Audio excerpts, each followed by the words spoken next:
हरतालिका तीज के दिन फुलेरे का दर्शन करें। फुलेरा किस तरह से बनाया जाता है, इसी पत्ती लगाना चाहिए, कैसा फूल, हमको ये प्रश्न कल यहाँ से जाने के बाद आ चुका था सीहोर के ऑफिस में।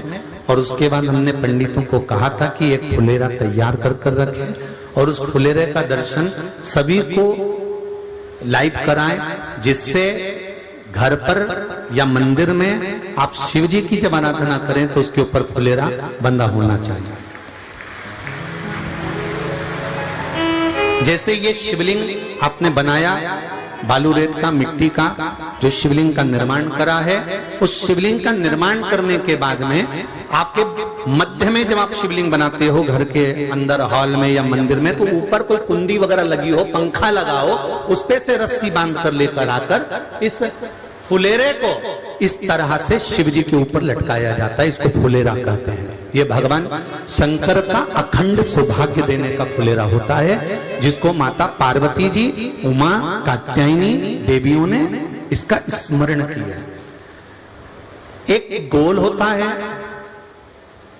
ये भी चौकोर, गोल, चौकोर, तिरछा, जिस तरह से भी बनाना हो, पर शिव जी के ऊपर नीचे शंकर भगवान होते हैं। ये थोड़ा ऊंचा, जिससे पूजन भी आराम से हो जाए, इसको ऊंचाई की ओर लगाया जाता है, जिससे भगवान, जैसे अपन जलाधारी लगाते हैं, उसी तरह से इस फुलेरे को लगाया जाता है। तो इस फुलेरे में कहीं ना कहीं पत्तियों को भी लगाना चाहिए। माला के साथ में कोई आम की पत्ती हुई, अशोक की पत्तियां हुई, उसका भी स्मरण इसमें आता है महाराज, उसका भी स्मरण। जैसे भगवान देवाधिदेव महादेव का शिवलिंग का दर्शन हो गए सबको फुलेरा का?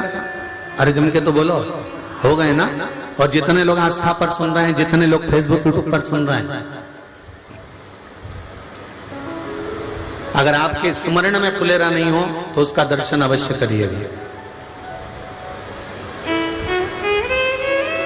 शिव मंदिर में अगर जलाधारी भी लगी हुई है तो जलाधारी से फूल बांधकर नीचे की ओर लटकाना चाहिए, पर लटकाना चाहिए, फुलेरा बनाना चाहिए।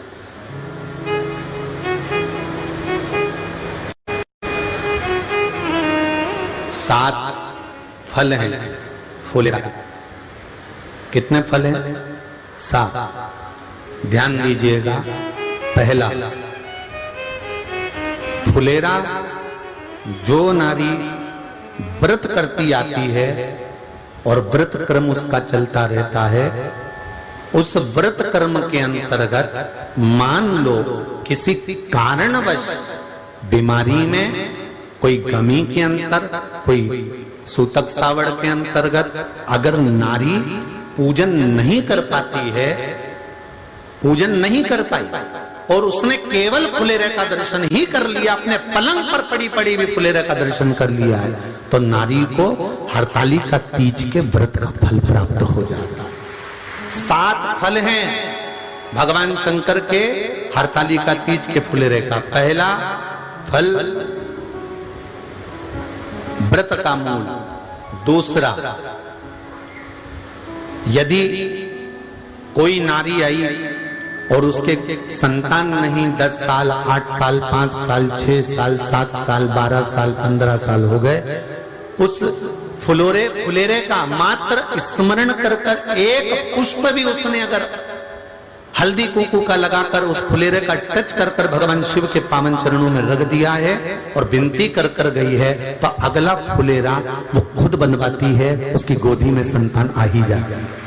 अगला फुलेरा वो खुद बनवाएगी, के जाएगी, जी अगली बार फुलेरा मेरी तरफ से बनवा देना, मंदिर में फुलेरा मेरी तरफ से लगवाना, अगली बार जब तुम पूजन करो तो फुलेरा मेरी तरफ से बनवाना। ये फुलेरे का महत्व। तीसरा, महाराज हम कोई दान, गौदान, हरतालिका तीज की किताब है आपके यहाँ, जो लोग पढ़ते होंगे हरतालिका तीज की किताब, उसमें लिखा है ब्राह्मण देव को ये दान देना है, ऐसा दान देना है। अब कोई गरीब है, कोई साधारण है, नहीं है किसी की कैपेसिटी, नहीं दे सकता, तो क्या होता है? तो कहा हम गौदान नहीं कर पाते, हम स्वर्णदान नहीं कर पाते, हम वस्त्रदान नहीं कर पाते, हम मुद्रा दान नहीं कर पाते, हम अन्नदान नहीं कर पाते, हम ये सारे दान अगर नहीं भी कर पाते हैं तो शिव महापुराण की कथा कहती है तीसरा फल फुलेरे का है कि मात्र फुलेरे का दर्शन स्पर्श कर लेने से सारे दानों का पुण्य फल प्राप्त हो जाता है। यह तीसरा फल फुलेरे। अब हरतालिका तीज का फुलेरे का चौथा महत्व है महाराज। चतुर्थ महत्व हरतालिका तीज के फुलेरे का है, जो कुंवारी कन्या हरतालिका व्रत करती है, पहली बार जो हरतालिका तीज का व्रत करती हैं या हरतालिका तीज का उद्यापन कर देती हैं या किसी कारणवश शरीर ऐसा नहीं रहा कि बिना पानी के नहीं रह सकती, तो 2 बूंद अगर उन्होंने पानी भी पी लिया है या कोई कारणवश एक कुछ गलती हो भी गई है, तो मात्र फुलेरे का दर्शन कर लेने से वो गलती शंकर स्वीकार कर कर उसको क्षमा कर देते हैं। ये चतुर्थ भाव के अंतर्गत।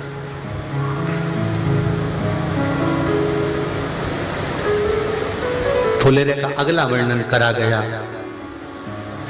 महाराज शिव तत्व की ओर, शंकर भगवान की ओर। हम ना काशी जा सकते हैं, हम ना सोमनाथ जा सकते हैं, हम ना किसी स्थान पर जाकर एकांत में भगवान शंकर का स्मरण कर सकते हैं। मान लो हमें एकांत में बैठकर शिव की भक्ति करना है, किसी मंदिर में किसी देवालय में जाकर भक्ति करना है, तो फुलेरे का मात्र दर्शन करने से, पूजन स्मरण करने से उस भक्ति का फल भी हमारे खाते में आ जाता है।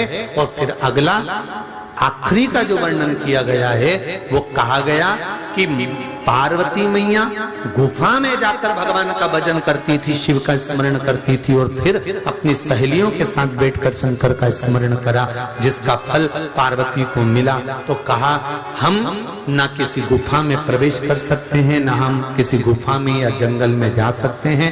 इस फुलेरे के नीचे शंकर भगवान की जब अर्चना करते हैं, आराधना करते हैं, हरतालिका तीज के दिन फुलेरे के नीचे हम भगवान शिव की पूजन करते हैं, तो हमारा वन में किया गया भजन का फल ही हमको प्राप्त हो जाता है। ऐसे फुलेरे का हरतालिका तीज का पूजन व्रत कुंवारी कन्या कर सकती है, शादी होने के बाद भी नारी कर सकती है। अंतिम अवस्था तक प्राण छूटे तब तक हरतालिका तीज का व्रत नहीं छोड़ना चाहिए। एक व्रत हमेशा याद रखो, एक एकादशी और एक हरतालिका। हाँ इतना जरूर है, ज़्यादा शरीर बेकार हो गया, बुढ़ापा आ गया, शरीर नहीं साथ दे रहा, तो कुछ फल खा लो, कुछ चाय दूध जूस आप लेकर कर लो। इतना भी नहीं बने, शरीर बहुत ही बेकार हो गया, तो आप एक समय फल का फलहार धारण कर लो, ठीक है। पर हरतालिका व्रत करने वाली माताएं भले उद्यापन कर दे, तो उस व्रत को थोड़ा हल्का कर लो। उद्यापन करा मतलब तुमने व्रत को हल्का कर लिया, थोड़ा हल्का कर सकते। हरतालिका तीज का जो व्रत का उद्यापन करते हैं उसमें 5 चीज रखते हैं ना, 5 कपड़े स्त्री के, 5 कपड़े पुरुष के, 5 तरह का अनाज, 5 तरह का फलहार, 5 तरह का फल।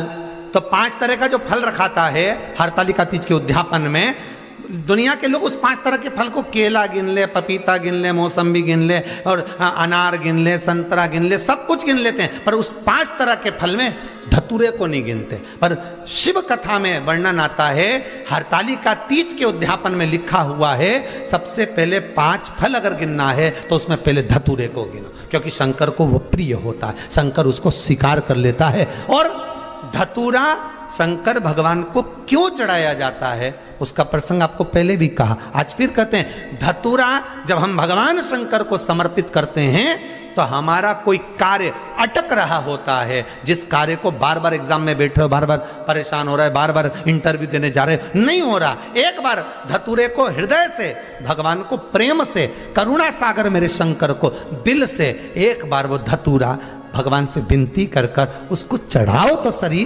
भगवान तुम्हारा कार्य सफल कर देगा। पर दिल से चढ़ाना, हृदय। हरतालिका तीज की पूजन करने वाले को चाहिए कि बालू का, मिट्टी का शिवलिंग बनाना चाहिए। फुलेरा जो बनाया गया है ऊपर शंकर जी के ऊपर लटकाने के लिए, टांगने के लिए उसके नीचे शिव, पार्वती, गणेश जी की सुंदर बालू की मूर्ति बना लेना चाहिए, पार्थिव लिंग का निर्माण कर लेना चाहिए, शिव की आराधना करना चाहिए।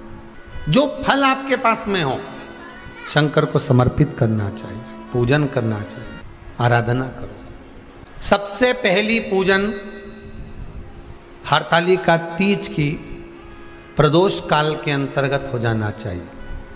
शाम के समय पर प्रयास करा करो प्रदोष काल के समय पर पहली पूजन हो जाए तो ज़्यादा अच्छा। पर लोगों की आदत रहती है कि 8 बजे तक, 8:30 बजे तक, 9 बजे तक पहली पूजन करें, फिर दूसरी आराम से, फिर तीसरी, फिर आराम से, फिर चौथी। तो ऐसा सब अपने अपने हिसाब से। पर शास्त्र रीति कहती है कि प्रदोष का जो समय होता है, प्रदोष काल जो होता है, शाम का जो समय होता है, उस समय पर हरतालिका तीज की पहली पूजन हो, जिससे आपका स्मरण चित्त शंकर भगवान में उस घड़ी, उस पल, उस क्षण में आप शिव के हो जाएं और शंकर आपका हो जाए। हाँ, अगर किसी के आने में देरी हो, कोई आ नहीं पा रहा है, बहुत देरी हो रही हो, तो हरतालिका पूजन व्रत वर्णन करता है कि शिवलिंग का निर्माण, पार्वती जी की मूर्ति का निर्माण, गणेश जी का निर्माण और फुलेरा जो बनाया हुआ है, ये प्रदोष काल के पहले बंधकर तैयार हो जाना चाहिए। प्रदोष काल के अंतर्गत फुलेरा नहीं बनना, फुलेरा पहले बन जाना चाहिए। और बहुत विशेष बात ध्यान रखिए हरतालिका तीज की, कि शंकर जी का जो अपने स्वरूप बनाया है, पाटे में, थाली में, चौकी पर, चौरंग पर जो स्वरूप बनाया है, वो पहले नहीं रखना है। पहले क्या बांधना है? फुलेरा। पहले फुलेरा बांधिए, उसके बाद उसके नीचे शंकर जी को रखिए। कई अब जो हरतालिका तीज का पूजन करते हैं तो उनके लिए हो गया, अब दूसरे के लिए भी सुन ले।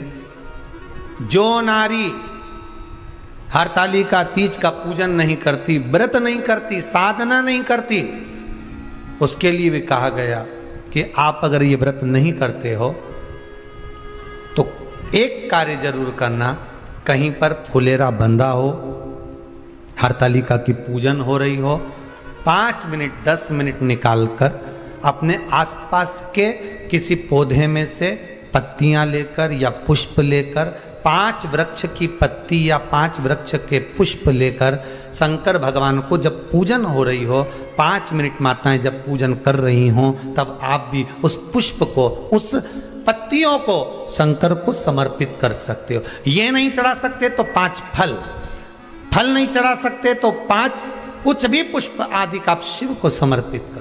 पर क्यों चढ़ाया जाता है, किस लिए चढ़ाना चाहिए? तो कहा कन्या स्त्री अगर मान लो हरतालिका का व्रत नहीं करती, पूजन नहीं करती, आराधना नहीं करती, तो वो कन्या, वो नारी, वो स्त्री, वो पुरुष कार्य तो बहुत करेगा, दुकान भी 4 चलाएगा, व्यापार भी बढ़ाएगा, पर संपदा को जोड़ नहीं पाएगा। 1 रुपये कमाएगा, 1.25 रुपये खर्च वाला काम चलेगा। हस्त नक्षत्र में जो तृतीया पड़ती है, हस्त नक्षत्र के अंतर्गत जो तृतीया का महत्व कहा गया है, वो संपदा को बढ़ाती है, मनोकामना को पूर्ण करती है। इस नक्षत्र के अंतर्गत जो तृतीया आती है, वो मनोकामना को पूर्ण कर कर चली जाती है। इसलिए शिव की आराधना के लिए प्रथम मान्य। हस्त नक्षत्र में किया गया दान, हस्त नक्षत्र के अंतर्गत तृतीया के दिन किया गया पुण्य, हस्त नक्षत्र में तृतीया के दिन किया गया श्रृंगार, हस्त नक्षत्र में तृतीया के दिन करा गया अपना सुंदर सिंदूरा, भगवान का आनंद, 5 तरह के वस्त्र, 5 तरह के स्त्री के वस्त्र, पुरुष के वस्त्र, 5 तरह का फल, 5 तरह का अनाज, ब्राह्मण को बुलाकर ब्राह्मणी के साथ आप या तो ब्राह्मण से उद्यापन करवाएं या फिर आप स्वयं भी करते हैं तो शिव को समर्पित करके ब्राह्मण और ब्राह्मणी को भोजन कराकर वो भाग प्रदान करें। यही हरतालिका तीज के उद्यापन का वर्णन आता है। सुंदर भाव से हरतालिका माता आप सभी की मनोकामना पूर्ण करे। हर हर